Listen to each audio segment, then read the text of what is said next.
दोस्तों कॉकरोच जनता पार्टी की तरह एक और मूवमेंट अब पसारने लगा है अपने पांव धीरे धीरे। मैं देख रहा हूं सोशल मीडिया पर प्रति सेकंड प्रति मिनट उसके फॉलोअर की संख्या लगातार बढ़ती ही जा रही है। तो मेरा आग्रह है आपसे कि इस मूवमेंट में आप सब अवश्य जुड़ें, जितने भी हमारे युवा हैं। तो दोस्तों, अगर भारत में हर नागरिक बराबर है तो फिर अवसर भी उसको बराबर होने चाहिए या नहीं? एक बच्चा अगर साल तक मेहनत करता है, दिन रात पढ़ता है और अपने परिवार की उम्मीद लेकर के परीक्षा देता है और फिर उससे ये कहा जाता है कि तुम्हारी मेहनत से पहले तुम्हारी पहचान देखी जाएगी, तो सवाल उठना स्वाभाविक है और सवाल भी उठेगा तो आंदोलन भी होगा।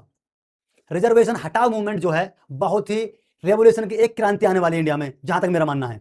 ये जो आंदोलन है किसी जाति के खिलाफ नहीं है दोस्तों, ये आंदोलन किसी गरीब के खिलाफ भी नहीं है। यह आंदोलन पूछता है कि क्या किसी बच्चे का भविष्य उसके जन्म के साथ तय होना चाहिए या फिर नहीं। अगर गरीबी समस्या है तो गरीब को मदद करनी चाहिए, अगर शिक्षा की कमी समस्या है तो शिक्षा को अच्छा होना चाहिए, अगर पिछड़ापन समस्या है तो पिछड़े व्यक्ति को अवसर प्रदान किए जाने चाहिए।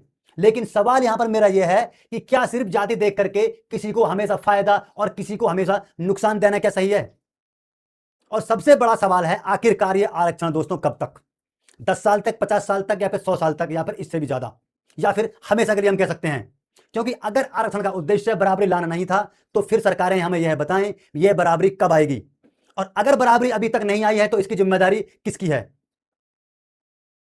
गरीब सामान्य वर्ग का बच्चा भी गरीब है और वह भी किसान का बेटा है, वह भी किसी मजदूर का बेटा है, वह भी दिन रात पढ़ता है, उसके सपने भी हैं, तो फिर उसके सपने की कीमत उसके जन्म से तय क्यों की जाती है?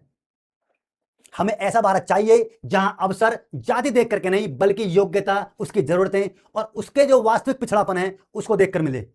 हमारा लक्ष्य सिर्फ आरक्षण को हटाना नहीं है, बल्कि हमारा लक्ष्य है एक ऐसा भारत बनाना जहां पर आरक्षण की बिल्कुल भी जरूरत ही ना पड़े।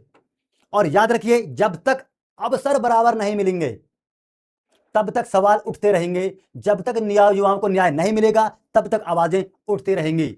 और अब यह आवाज सिर्फ एक व्यक्ति की नहीं है, यह आवाज है उन लाखों करोड़ों युवाओं की जो कहते हैं हमें जाति नहीं, हमें केवल अवसर चाहिए। जय हिंद।